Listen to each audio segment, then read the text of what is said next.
La raison et l'objet de notre visite ce matin. Et nous avons été reçus par le secrétaire général de la Sénat, M. Ndari Touré, qui nous a fait savoir que le président était absent, M. Doudou Ndour, et que lui ne pouvait pas, en tant que secrétaire général qui est chargé de l'administration, répondre en tout cas à notre question qui était de savoir où est-ce qu'en était le traitement de notre requête, qui consistait à demander à la Sénat de nous remettre les fiches de parrainage en substitution à la DGE. Donc il dit qu'il n'y a que le président et les membres de la Sénat qui peuvent nous répondre. Donc nous avons patienté et jusqu'à présent le président de la Sénat n'est pas là et nous avons pris rendez-vous pour demain. Donc pour qu'on puisse le rencontrer et qu'il nous fasse l'état de la requête et la réponse en tout cas de la Sénat. Et nous avons bon espoir que la Sénat va exécuter le code électoral, parce que la Sénat est liée par le code électoral ainsi que la DGE, et qu'elle va nous remettre les fiches de parrainage en application des articles L13 du code électoral. Donc voilà en résumé la situation, et nous allons en tout cas vous revenir dans les prochaines heures en tout cas sur la suite de l'évolution de ce dossier. Vous l'avez eu au téléphone?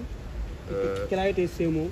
Nous ne l'avons pas eu au téléphone, mais nous avons discuté avec son assistante et nous avons pris rendez-vous, donc officiellement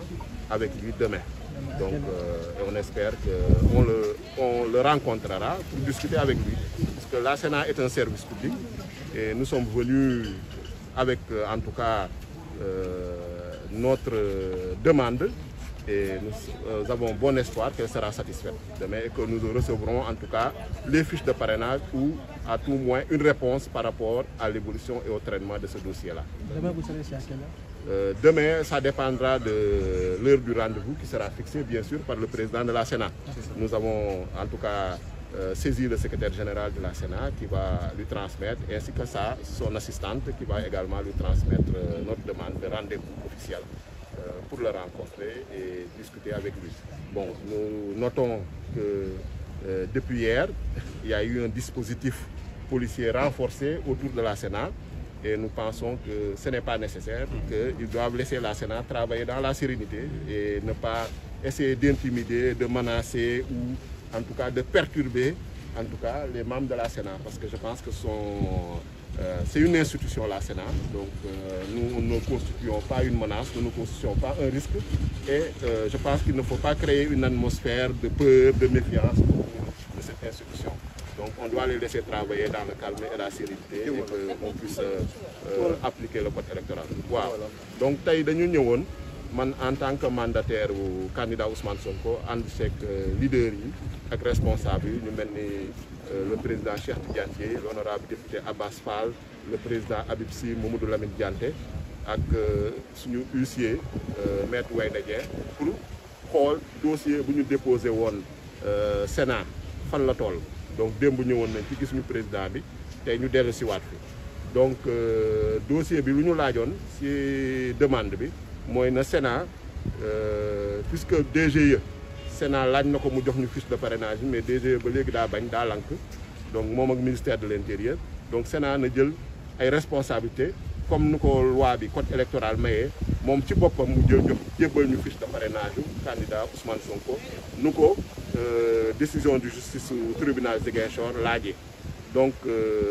tey bu ñu fi ñëwee nag secrétaire général Sénat recevoir nañu monsieur Ndari Touré, donc nañu président bi newu fi mais mun nañ ko xaar, bu ñu xaaree ba heure bi ñu ne ko bon lu gën mooy ñu jël rendez-vous incha allah suba, su fekkee ni suba moom disponible na bu recevoir ñu waxtaan ci dossier bi fu mu toll. Donc am nañu yaakaar bu baax ni Sénat dina def liggéeyam, dina appliquer code électoral te dinañ jox fiche de parrainage yi, parce que yaakaar naa ni code électoral moo ko may loolu, moo ko may sañ-sañ boobu. Donc lu ñuy gis tamit gis nañ ni yokk nañu dispositif policier yi, ay alkaati yu bëri ñoo ngi autour de la Sénat, mel ni dafa am loo xam ne menace la wala risque la, te yaakaar naa ni Sénat institution la, dañ leen war a bàyyi ñu liggéey ci dal, bañ leen tiital, bañ leen xoqatal, en tout cas ñoom ñu mën a def seen liggéey. Te yaakaar naa ni ñoom suñu appliqué code électoral bi rek incha allah le candidat Ousmane Sonko dina jot ci fiche de parrainage parce que code électoral mooy loi bi moo lié ñun ñëpp. Donc moo nekk ci kaw ñëpp muy président de la République muy ministère de l'Intérieur muy DGE ak muy Sénat donc incha allah donc jël nañu rendez-vous ak le président de la Sénat monsieur Doudou Ndir donc ñoo ngi déglu suba lu ci xew nañ leen ko yëgal waaw dossier bi fu mu ci toll. jërëjëf waaw jël nañu rendez-vous président bi moo ñuy fixé heure rendez-vous heure bu mu ñu jox rek ñun disponible nañ incha allah jërë ngeen jëf merci waay merci beaucoup. Comme vous l'avez entendu, ils ont pris rendez-vous demain avec